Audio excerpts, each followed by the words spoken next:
उसके आचरण, उसकी मॉरल वैल्यूज, एथिक्स, उसके व्यवहार में गिरावट और पतन देखी जा रही है। वो दुनिया में कुछ इस तरह व्यस्त हो चुका है जैसे उसे शायद जिंदगी भर इसी दुनिया में ही रहना है, मरना ही नहीं है। ये एहसास ही नहीं रहा उसको कि मरने के बाद मुझे अपने ईश्वर खुदा और माइटी गॉड के पास भी जाना है।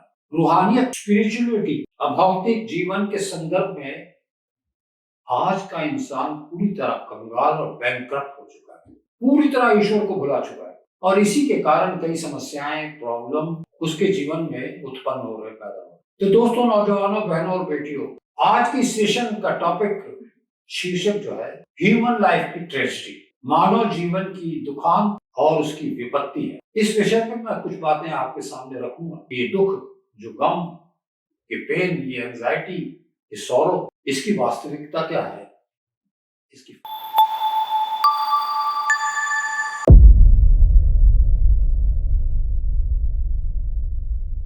दोस्तों, नौजवानों, बहनों और बेटियों, आज पूरी दुनिया में, पूरे विश्व में, ऑल अराउंड द वर्ल्ड दुख, दर्द, गम, परेशानी, मुसीबतें, हादसे, एक्सीडेंट, इसी में लोग जूझ रहे हैं। Pain, grief, sorrow, anxiety, distress, इन जैसे नामों से भी इनको याद किया जाता है।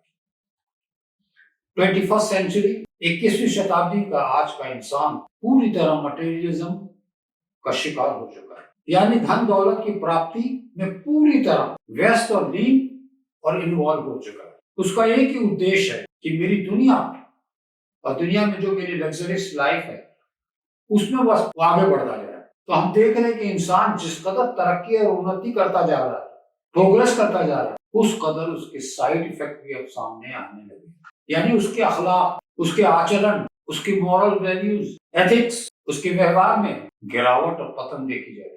वो दुनिया में कुछ इस तरह व्यस्त हो चुका है जैसे उसे शायद जिंदगी भर इसी दुनिया में ही रहना है, मरना ही नहीं है। ये एहसास ही नहीं रहा उसको कि मरने के बाद मुझे अपने ईश्वर खुदा और माइटी गॉड के पास भी जाना है। रूहानियत, स्पिरिचुअलिटी, अभौतिक जीवन के संदर्भ में आज का इंसान पूरी तरह कंगाल और बैंकक्रप्ट हो चुका है, पूरी तरह ईश्वर को भुला चुका है और इसी के कारण कई समस्याएं, प्रॉब्लम उसके जीवन में उत्पन्न हो रहे, पैदा हो।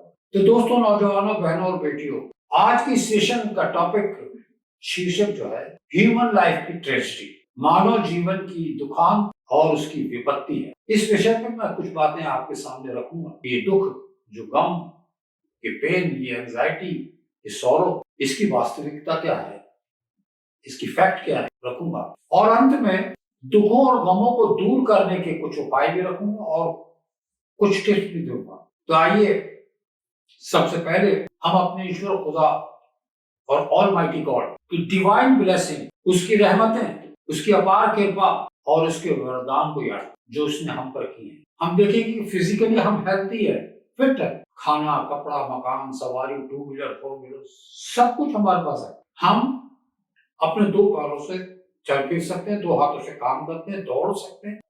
तो वहीं कुछ लोग ऐसे भी हैं जिनके हाथ और पैर एक्सीडेंट से नाकारा, हैंडीकैप। और फिर हमारे पास 2 आंखें हैं, जबान है, होंठ है, 2 हाथ है, 2 पैर है। मैं समझता हूं कि ये हमारे ईश्वर खुदा और ऑलमाइटी गॉड की सबसे बड़ी कृपा और सबसे बड़ा वरदान है, जिसका आभार और ग्रेटिट्यूड और उसका शुक्र करना हम पर, प्रकट करना हम पर लाजिम हो जाता है। हम इन चीजों को नहीं देखते और फिर देखिए कि हम रात को रिलैक्स होकर सोते हैं, मीठी नींद मुद्रा में जाते हैं। जबकि कितने लोग ऐसे हैं जिनको दुखों और गमों ने, पीड़ा ने उनकी नींदें हराम कर दी, बिस्तरों पर करवट लेते और फिर हम पेट भरकर ब्रेकफास्ट, लंच, डिनर करते हैं। तो वहीं कितने लोग ऐसे हैं जिनको एक वक्त का खाना भी नसीब नहीं होता है। कितनी नेमतें हैं, कितनी ब्लेसिंग है, कितने इनामात मिले हैं और हम जीवन का मजा और आनंद ले रहे हैं। लेकिन अफसोस कि हमको इसका आभास नहीं, ऐसा सब कुछ मिला है लेकिन फिर भी परेशान, फिर भी डिस्टर्ब, फिर भी डिस्ट्रेस, फिर भी गमगीन। जो नहीं मिला है उसके बारे में सोचते हैं, जो नहीं मिला है उसके बारे में सोचते हैं और जो ऑलरेडी मिला हुआ है, उपलब्ध है, उसका आभार, ग्रेटिट्यूड और शुक्र नहीं करते। देखिए, इंसानी जीवन में सुख दुख जो है ये आते जाते, बहुत कुछ हो जाता है और समय के साथ चला जाता है।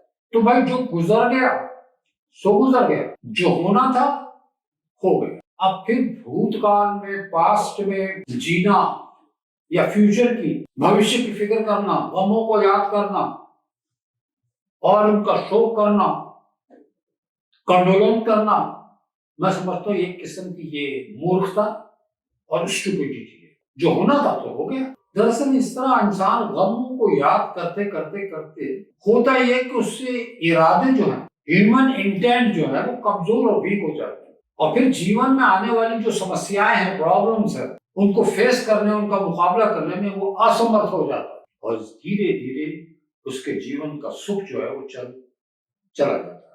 किसी शायर और कवि ने क्या बात बताई, वो कहता है वो कौन है दुनिया में जिसे गम नहीं मिलता। वो कौन है दुनिया में जिसे गम नहीं मिलता?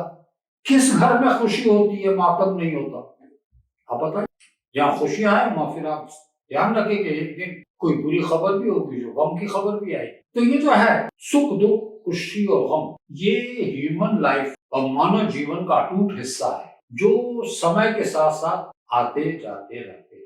जिस तरह घनी रात के बाद दिन जरूर निकलता था, गर्मी के बाद सर्दी जरूर आती, पतझड़, खिज़ां, ऑटम, इसके बाद बहार, स्प्रिंग भी आती। तो ये नेचर, प्रकृति का बांधा हुआ नियम है, हमारे ईश्वर खुदा और ऑलमाइटी गॉड की विधि का विधान है। तो भाई पास्ट फ्यूचर इसके बारे में सोच सोच कर अपने को हड़कान ना करें। इसलिए हमें सिर्फ और सिर्फ आज जो आपके जीवन के अंदर जो सूर्य उदय हुआ है, आज का जो दिन तुमको नसीब हुआ है, आपको उसी पर नजर रखनी चाहिए। सुबह हो जाए तो शाम का इंतजार ना करें, बस आज अभी इसी वक्त आज के दिन पर कंसंट्रेट करें, उस पर ध्यान लगाएं। देखिए जो दुनिया में हम रहते हैं, उस दुनिया में उसके अंदर जो चीजें हैं उसमें बड़ा अट्रैक्शन, आकर्षक करती है,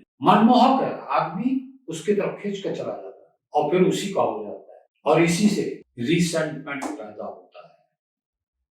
मानव जीवन पर बुरा प्रभाव पड़ता है। दुनिया उतने ही लो, इससे संभल के रहो, उतना ही इस्तेमाल करो जितनी जरूरत हो। दरअसल ये सब दुनिया के अंदर जो कुछ चल रही है चीजें, ये सब दुनिया के बोझ और लोड है जो हम सब ढोए हुए हैं, हम सब उठाए हुए हैं। बाइबल में जीसस क्राइस्ट ने कितनी अच्छी बात बताई।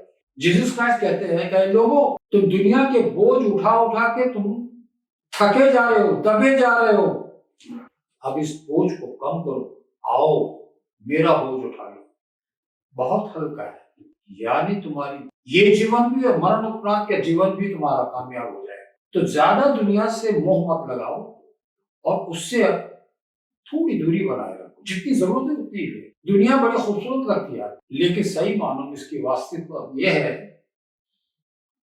कि उसका चेहरा जो है इनवेटिबल, चिड़चिड़ापन वाला, उसके टेम्परमेंट में, उसके स्वभाव में अस्थिरता है, चेंजेबल है, कभी एक जैसी नहीं रहती। इसलिए यहाँ इंसान हमेशा हादसों, गमों, ट्रेजेडियों से घिरा। तो भाइयों, बहनों, बेटियों, दोस्तों, बुजुर्गों, जिंदगी के दुखों की गर्मी को, हमारे जीवन में जो भी है, जो गम है, जो पीड़ा है, जो पेन है, तो इस गमों की गर्मी को ठंडक से दूर कर। किस तरह? वो इस तरह, यानी अपने दाएं बाएं, अपने सराउंडिंग में देखें, आप देखेंगे हर तरफ मुसीबत और गम के मारे लोग दिखाई देंगे। हर घर में हंगामा, हर घर में बेचैनी, मायूसी, डिप्रेशन, मानसिक तनाव, ये है सारा असल हम देखते हैं। तो दुख, दर्द, गम, पेन, पीड़ा, ऐसे काल में, ऐसे सिचुएशन, ऐसे एडवर्सिटी के पीरियड में लोगों को चाहिए कि वो सब्र से काम, पेशेंस से काम लें और धैर्यता को प्रदर्शित करें। ये जो सब्र है, पेशेंस और धैर्यता थोड़ा मुश्किल है, लेकिन यही एक है टूल जिसके जरिए से इसको हम कंट्रोल में कर सकते हैं, इस पर काबू कर सकते हैं। अपने दुखों, गमों और मुसीबतों को कुछ देर के लिए, कुछ क्षण के लिए अलग रखकर जरा अपने सराउंडिंग में देखें, अपने समाज और सोसाइटी को देखें, उनकी जिंदगी में झांक कर देखें, तो आप देखेंगे तो आपको पता चलेगा कि वो लोग कितने दर्द और गम, मुसीबतों से, पेन से, डिस्ट्रेस से, ग्रीफ से जूझ रहे हैं। उनके मुकाबले में हमारा गम बहुत ही मामूली, बहुत ही साधारण, हमारी पीड़ा कुछ भी नहीं है उनके मुकाबले। तो ये एनालिसिस होता है, ये आप देखेंगे तो पता चलेगा। तो भाइयों बहनों और बेटियों दोस्तों, अगर हम अपने गमों को दूर करना चाहते हैं तो हमको ऐसे लोगों से संपर्क करना होगा, उनसे मिलना होगा और कुछ संवेदना प्रकट करनी होगी, कॉन्डोलेंस करना होगा, सिंपैथी देनी होगी, दो बोल बोलने होंगे। ऐसे डिप्राइवल और वंचित लोगों की सहायता करनी। सहायता करें जितनी आपकी क्षमता है उतना ही करें, लेकिन सहायता जरूर करें, किसी का काम जरूर। देखिए, खैर और भलाई, वेलफेयर और कल्याणकारी, इसका हमेशा नतीजा अच्छा ही होता है। अगर आप किसी के साथ एहसान कर रहे हैं, लोगों पर एहसान कर, तो लोगों पर एहसान करने वाला सबसे पहले खुद उस एहसान से फायदा उठाता है। आप एक्सपीरियंस करके देखेंगे आप कितना फायदा। सबसे बड़ा तो यह है फायदा कि उसके हृदय को, उसके दिल को, उसके जमीर को, उसकी अंतरात्मा को शांति और सेटिस्फेक्शन मिलती है। और जिस कदर वो दूसरों की भलाई में लगा रहता है, उतना उतना उसका गम जो है वो भूलता जा रहा है। तो दूसरों के साथ कोई नेकी करे, भलाई करे, सदाचार से लाभ पहुंचाए, किसी मजलूम की, ऑपरेस लोगों की मदद करे, किसी को किसी मुसीबत से निकाल दे, कम अज कम किसी भूखे को खाना ही खिला दे, किसी पेशेंट को दवा का इंतजाम करते, उसका इलाज करा दे। आप देखेंगे कि हमारे जीवन के दुख और दर्द और गम, सौरो, ग्रीफ, पेन दूर तो नहीं हो जाएंगे हमेशा के लिए, अलबत्ता इतना निश्चित है कि कम जरूर हो जाएंगे। तो आपका जीवन हर्ष उल्लास और हैप्पीनेस से भर जाएगा। तो अंत में एक बार फिर याद रखें, do good to other, show kindness. उम्मीद करता हूं कि आज जो बातें बताई गई उसको हम प्रैक्टिस में लाने की कोशिश करें।